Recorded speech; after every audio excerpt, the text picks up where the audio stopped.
আসসালামু আলাইকুম। হ্যালো, আসসালাম ভাই, জি জি। কি অবস্থা? রাতে হ্যাঁ, দিবেন কবে? আমি তো এখন ফাইল পাঠাচ্ছি সে মাননীয় প্রধানমন্ত্রীর অনুমতির জন্য। আসলেই তারপরেই হবে আর কি। আজকে দেয়া যাবে? আশা করি ওটা ওখান থেকে আসলে আমরা করতে পারবো আর কি। এখন উনি কখন আচ্ছা, সাইন করে আমরা একটা পাঠাবেন? র্যালি করতে চাইছিলাম, এটা আচ্ছা, কাল না করে শুক্রবারে করবো ঢাকা। করেন করেন করেন। এটা এটা আচ্ছা, ঠিক আছে। ঢাকার বাইরেটা কালকে, আচ্ছা, ঠিক কিন্তু আছে। ঢাকা এখনো আমরা হ্যাঁ বৃহস্পতিবারটা করতে চাই না, কারণ যানজট পরিস্থিতি জি, আর এই বিরাট ঘটনাটা যানজট হওয়ার হয়ে যাবে। পর বিভিন্ন স্পটে লোকজন থাকতো। জি জি আচ্ছা, আরেকটা বিষয়, জি। হারুন বেদি সরাই দিচ্ছেন? উনি তো খুব অ্যাডামেন্ট, আমরা সরাই নেই। ওই রাখছে, ডিএমপিতেই রাখতেছি। উনি বলছিলেন অন্যখানে দিতে, আমি ডিএমপিতেই রেখে দিচ্ছি। তার শুধু তার মানে দেশটা পরিবর্তন করে দিচ্ছি। মানে তো একটা ডিমোরালাইজ হয়ে যাবে আমার পুলিশ, সেটা হবে, যেমন কিন্তু ঠিক। এতগুলো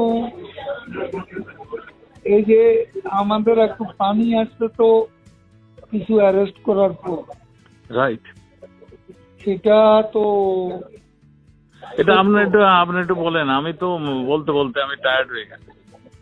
আপনি একটু না বললে আমি আর সাহস একটু পাচ্ছি। ওয়েট করেন। আচ্ছা, একটা লোকেরে সে কিছু কাজ করছে এবং আপনার পুলিশ ফোর্স তো ডিমোরালাইজ, সব ডিমোরালাইজ হয়ে যাবে। সেটাই আমিও কারো দিয়ে কাজ করাতে পারতেন। আমি তো সেটাই চাচ্ছি, সেটাই বলছি। সেটা এখন তো আপনি যা ফিল করেন হ্যাঁ, সেটা আপনি দয়া করে আমার সাথে বলতেছেন, এটা আপনি নেত্রীকে বলে দিবেন, আমি বলছি। বলে একটু চিন্তা করতে হবে। আপনি একটু আইসি আমি সাথে আলাপ করেন। হ্যাঁ, আমাদের সংবাদের সবার সঙ্গে মিটিং করেছি।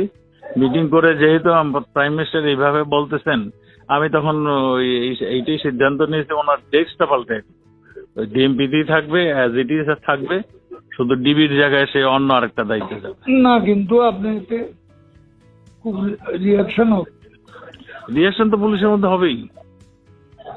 সেটা একটু চিন্তা করার জন্য একটু রিথিং করবেন না? আমাকে তো বলতে আজকে রাতের মধ্যে করে দিবে, আমাকে বলতে দিছে। আজকে না, 7 দিন ধরে আমাকে বলতেছে, 7 দিন ধরে কন্টিনিউয়াসলি। আমি তো এতদিন করি নাই।